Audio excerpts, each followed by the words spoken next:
Assalomu alaykum. Qandoshlar, yaxshimisilar? Yaxshi yuribmisizlar? Yana men ish yerda ishlab yuribman. Toshkent shahrining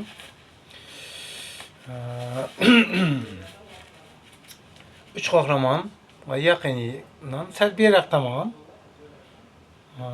bu yerda bir narsa otadigan o'yla bor ekan bizga yaqin yerda. Shunga yaqin yerda yuribman.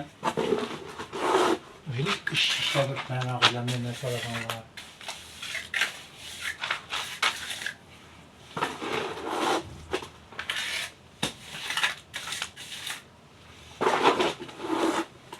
O'zlaring yaxshi yuribsizlar, hammang. Ishlaring yaxshimi?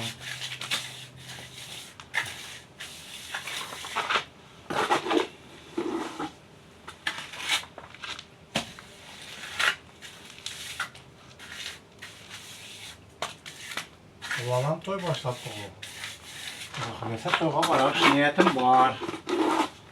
Allah nasipse.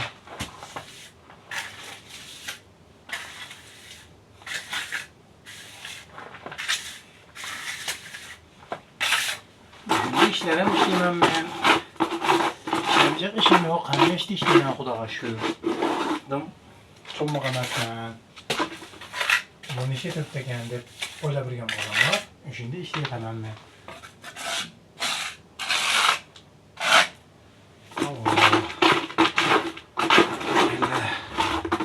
O'shanda tursam Xudoga shukr sog'lomligimman.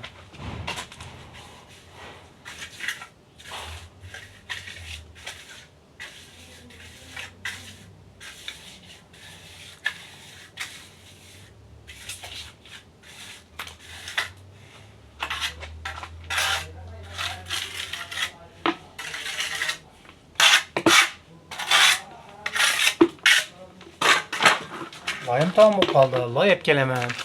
Yaxshi, hammangiz sog' salomat yuringlar.